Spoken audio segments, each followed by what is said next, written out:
اما بعد اعوذ باللہ من الشیطان الرجیم بسم اللہ الرحمن الرحیم یوم لا ينفع مال ولا بنون الا من اتى اللہ بقلب سلیم آمنت باللہ صدق اللہ العظیم بلغنا رسوله النبي الأمين الكريم ونحن على ذلك لمن الشاهدين والشاكرين والحمد لله رب العالمين.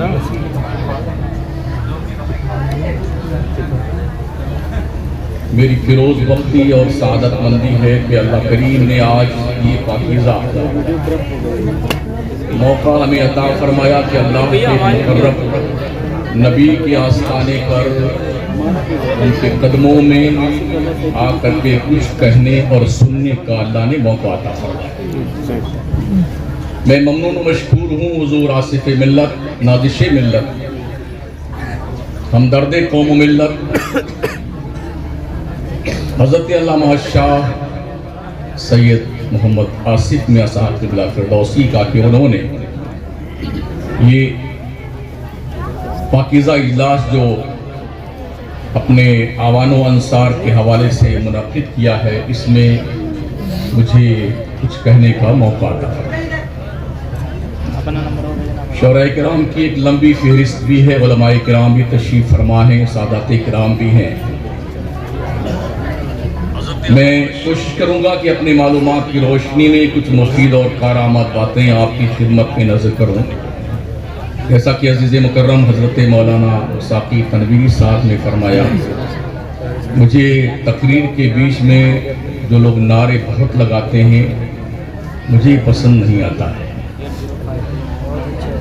میں ادب سے عرض کروں گا میری تقریر میں کوئی نعرہ نہیں لگائے. درود شریف پڑھ لیں. اللہم صلی علی سیدنا مولانا محمد وعلی آلہ واصحابہ وبارک وسلم. صلاۃ و سلام علیک یا رسول اللہ، علیک الصلاۃ والسلام. اڑا لی طوطیوں نے، قمریوں نے، ہندلیبوں نے، چمن والوں نے مل کر لوٹ لی طرز فغاں میری. اڑائے کچھ ورق لالا نے، کچھ نرگس نے، کچھ گل نے، چمن میں ہر طرف بکھری ہوئی ہے داستاں میری. یہ دستور زباں بندی ہے کیسا تیری محفل میں، یہاں تو بات کرنے کو ترستی ہے زباں میری. آج ضرورت اس بات کی ہے ہمارے نوجوان علماء ایک جٹ ہو کر کے دین و سنیت کی خدمت کرنے کے لیے ہر طرف سے آنکھیں موڑ کر صرف ایک ٹارگٹ مدینے کا تصور لے کے چلے. ہم نے اب تک اپنی قوم کو پیروں کے نام پہ بلایا ہے، کاش ہم نے اپنی قوم کو دین مصطفیٰ کے نام بلایا ہوتا نا تو رنگ دوسرا ہوتا. بہت کم پیر ہیں جو حضرت سید آصف میاں جیسے ہیں. ہم نے ان کے ساتھ کئی محفلیں اٹینڈ کی ہیں، ایسے لوگوں کے بیچ بیٹھ جاتے ہیں، مگر ہم نے پیروں کو دیکھا نا اللہ ماشاءاللہ 90% پیروں کا حال یہ ہے فرعون بن جاتے. فرعون سب کھڑے رہو ہمارے سامنے ادب سے ہاتھ باندھ کر کے. ان بیٹوں کو ہی نہیں پتا ہوتا ہے کہ نبی نے کیا فرمایا اس سلسلے میں. جو آدمی یہ پسند کرتا ہوں کہ میرے سامنے لوگ کھڑے رہے ہاتھ باندھ کر، وہ اپنا ٹھکانہ جہنم میں بنا لے. جہنم میں یہ کنڈیشن ہے. ہمارے یہاں جلسے بہت ہوتے ہیں ماشاءاللہ، اربوں خربوں روپے ہم سنیوں کے جلسوں پہ خرچ ہوتے ہیں، مگر ریفنڈ نان سینس ہے. سرکار کی آمد، حضور کی آمد، نعرہ تکبیر، نعرہ رسالت، مسلک اعلیٰ حضرت حضور سیدی آصف میاں صاحب قبلہ. اسے شمار تو کرتے یار ہم نے کتنا پرسنٹ ان پیسوں کے انویسٹمنٹ کا فائدہ ملتا ہے. ہماری قوم تقریباً 50-55 سال کے اوپر میری عمر ہونے کو آ رہی ہے. ہم نے اتنے بڑے بڑے جلسے کیے بھی ہیں اور دیکھے بھی ہیں. اے بسا آرزو کے خاک شدہ, سیٹ کر دے بس. 2 رات کے جلسے, 3 رات کے جلسے. نتیجہ جتنی محنت ہم نے جلسوں پہ کی, ہماری قوم اتنی ہی دین کے حوالے سے انجان ہے, اس کو پتہ ہی نہیں سنیت کیا چیز ہے. اس لیے کہ ہم نے اپنے پلیٹ فارم سے پوری زندگی گزشتہ 40-50 سال ہمارے علماء نے لے وہابی, تے وہابی, لے وہابی, تے وہابی, ہم نے یہی کام کیا. مائک ہمارا ہے, پبلک ہماری ہے, جلسہ ہمارا, پیسہ ہمارا, انڈال ہمارا. اپنے اسٹیج سے, پلیٹ فارم سے ہم دوسروں کا ایڈورٹائز کر رہے ہیں. ہم سے بڑا مورخ کوئی ہے؟ ہم سے بڑا پاگل کوئی ہے؟ کوئی مفتی اعظم بننے میں بڑا خوش ہو رہا ہے کہ ہمیں فیض آباد کا مفتی اعظم مان لو, ہمیں قاضی شہر مان لو, ہمیں بھلانا مان لو, ہمیں ڈھکا مان لو. ارے شکر مناؤ, اللہ فرماتا یوم لا ینفع مال ولا بنون. سن بندے, حشر کے میدان میں تیری اولاد اور تیرے مال تیرے کام نہیں آنے والے, الا من اتى اللہ بقلب سلیم.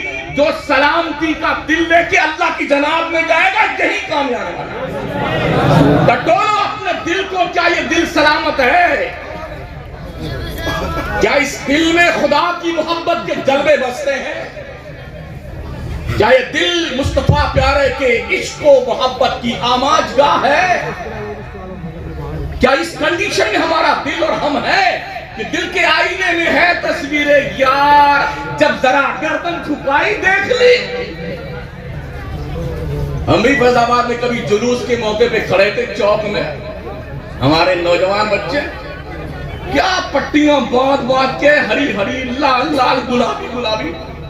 دیکھو میرے نبی کی شان, بچہ ہے قربان ہے, مردود ایک کو وقت کی نماز نہیں پڑھتا, کیا خاک قربان ہوگا نبی کے نام پہ؟ پورا جلوس نکلتا ہے, آوارگی تباہ کے طور پر ہلہ بازی کرتا ہوا, شور بچاتا ہوا. اور یہ پورے ملک کی ڈیفینیشن ہماری یہی ہے, ہمارا سنی اسی کام میں لگا ہوا ہے. اے کاش ہم اپنے مسجدوں کو سجدوں سے بھر دیتے تو آج ہمارے دل پر مسجد کے جانے کا زخم نہیں لگتا. ہم کب جاگیں گے؟ کب تک ٹھونس کے مرغا بکرا پایا کھاتے رہیں گے؟ کب تک بریانی کھاتے رہو گے لوگوں؟ اللہ کے ہاں منہ کون سا دکھا گیا منہ؟ خدا کی قسم اس 55 سال کی زندگی میں مکمل کانفیڈنس کے ساتھ یہ نہیں کہہ سکتا میری زندگی کی کون سی نیکی اللہ نے قبول کی. اللہ, یہ بھی بیچارہ ڈر گیا سے. مجھے پتا نہیں, اللہ کی قسم مجھے پتا نہیں. لوگ ٹھیکہ لیے بیٹھے ہیں, جی ہم سے مرید ہو جاؤ, ہم تم کو جنت میں لے جائیں گے. ہم نے کئی ایسے پیروں سے پوچھا, آپ جاؤ گے حضرت؟ نہیں پتہ تو نہیں. ہم نے ٹھیکہ کس کا لے رہے ہو بیٹے؟ جیب میں جیسے گولی مونگ پھلی نہیں ہوتی, آپ بھی خلیفہ بن جائیے, آپ بھی خلیفہ بن جائیے انشاءاللہ. پورے ملک میں لوٹ رہے ہیں, لوٹ رہے ہیں. بلڈنگیں دیکھیے لوگوں کی. ہم نے ایک نہیں ہزاروں پیروں کو دیکھا ہے, مگر ایک چھوٹا سا کلندر دیکھا یا جو جان میں. جی ایک چھوٹا سا مکان ہے یار, لوگ پراپرٹی لے لے کے کہاں بیٹھے ہوئے ہیں. صرف ایک کتا رہتا ہے دروازے کے لیے, ایک چوکیدار رہتا ہے. یہ کنڈیشن ہے لوگوں کی. ہمارے علاقے گورا چوکی میں کئی پیر آتے ہیں, لفنگے پیر, ہلڑ بازی کرتے ہوئے. موقع مل جائے تو شیعہ بن جاتے ہیں, موقع ملتا تو سنی بن جاتے ہیں. موقع ملتا تعزیہ کے ساتھ گھومتے ہیں, کالے کپڑے پہنتے ہیں. موقع ملتا ہے تو ہم تو بڑے ٹھیکیدار سنیت کے ہیں. ارے پگلاؤ مت سنیو, پگلاؤ مت. نبی کا دین پڑھیے, دین مصطفیٰ کا مطالعہ کیجئے. میرے مصطفیٰ کریم صلی اللہ تعالی وسلم کا مذہب اسلام جو لایا ہوا ہے, یہ جہالت کا مذہب نہیں ہے. اقرا بسم ربک الذی خلق, فرسٹ چیپٹر قرآن کا جو رب کی طرف سے آیا ہے، میسنجر آف اسلام حضرت محمد مصطفیٰ جو لے کے آئے نا، مذہبی کتاب، دھارمک پستک قرآن کا پہلا میسج اللہ کا، جو 571 سال کے بعد عیسیٰ کے آسمان پہ اٹھائے جانے کے بعد اللہ جب بندوں سے مخاطب ہوا ہے تو سب سے پہلا میسج رب نے دیا ہے، پڑھی۔ کتنے پڑھے لکھے آپ، کتنا گیان آپ کو، کتنا شعور آپ کو۔ دل سلامت رکھیے، دل، میرا عنوان علم نہیں ہے، دل سلامت رکھیے۔ دل بھی کبھی گندا ہوتا کہ نہیں ہوتا، کپڑے بھی گندے ہوتے ہیں۔ ابھی تو ٹھیک ٹھاک لگ رہا، پتہ نہیں ایسا ہی میرا دل ہے، صاف صاف ہی نہیں، اللہ جانے مجھے نہ۔ اگر اس صاف شفاف کپڑے پہ کوئی ایک چھینٹ کسی پان کی، پچکاری کی لگ جائے، بار بار بھی ارے یار ٹھیک نہیں لگ رہا ہے، اب اس کو دھلنے کے لیے کبھی لیمبو کا رس ڈالیں گے، کبھی گھاسلیٹ ڈالیں گے، کبھی آلہ والا لے آئیں گے، کبھی لیکویڈ، کبھی کچھ لگائیں گے تاکہ یہ ٹھیک ہو جائے، صاف ہو جائے۔ اگر دل گندا ہو تو پھر کیا کیا جائے؟ کپڑے گندے ہو تو لیکویڈ سے صاف ہوتا ہے، صابن سے صاف ہوتا ہے، سرف سے صاف ہوتا ہے، لیمبو کے رس سے صاف ہوتا ہے، آلہ سے صاف ہوتا ہے۔ میاں دل گندا ہو جائے تو اسے کیسے صاف کیا جائے؟ اب اس کو پوچھنا ہے نا کہ دل کس سے صاف ہوتا ہے، تو ابھی ان بزرگوں کی بارگاہ میں آنا پڑے۔ یہ ولی تمہیں بتائے گا دل کیسے صاف ہوتا ہے۔ اور یہ فرماتے ہیں دل کے گندا ہو جانے کے بعد اگر دل کی صفائی مطلوب ہے تو جب پورا گھر سو جائے، اکیلے چپکے سے اٹھ، وضو بنا، مصلی اٹھا، اپنے رب کی دہلیز کرم پہ سجدے میں سر رکھ کر کے اشکوں کے قطار لگا کر کے دامن پہ لگے ہوئے گناہوں کے دھبوں کو دھلنا شروع کر۔ ڈاکٹر اقبال کہتے ہیں موتی بنا کے شان کریمی میں چن لیے، قطرے جو ٹپکے میری عرقِ انفعال کے۔ بندے کبھی رو کے تو دیکھ اللہ کی محبت نے اللہ کتنا کرم کر۔ کبھی روئے، اماں مر جائیں تو روئیں، ابا مر جائیں تو روئیں، بیٹے مر جائیں تو روئیں، لوس پھندے میں ہو گیا تو روئیں، بیگم مر گئی تو روئیں، چوٹ لگ جائے تو روئیں۔ ارے بندے کبھی خدا سے ڈر کے بھی رویا کر۔ رونے والے بندے اللہ کو بہت پسند ہیں۔ ہمارا نبی کیوں روتا تھا؟ ہمیں جن کے پاس جنت کا ٹکٹ تو چھوڑیے، جن کے ہاتھ میں جنت کا کنفرم ٹکٹ دینے کے لیے تھا لوگوں کو۔ مالک کونین ہے، دو پاس کچھ رکھتے نہیں، دو جہاں کی نعمتیں ہیں ان کے خالی ہاتھ میں۔ جدھر اشارہ مصطفیٰ کریں گے اس طرف ہی رب کی رحمت متوجہ دکھائی پڑے گی حشر کے میدان میں۔ پھر کیوں روتے تھے وہ؟ کیوں روتے تھے؟ کیا ہم میں جتنی یہاں بیٹھے کسی کو پتا ہے کہ وہ جنت میں جائے گا؟ ادب کے ساتھ آپ سب سے عرض ہے، بتائیے مجھے، کیا آپ کے پاس کنفرم ٹکٹ ہے جنت میں جانے کا؟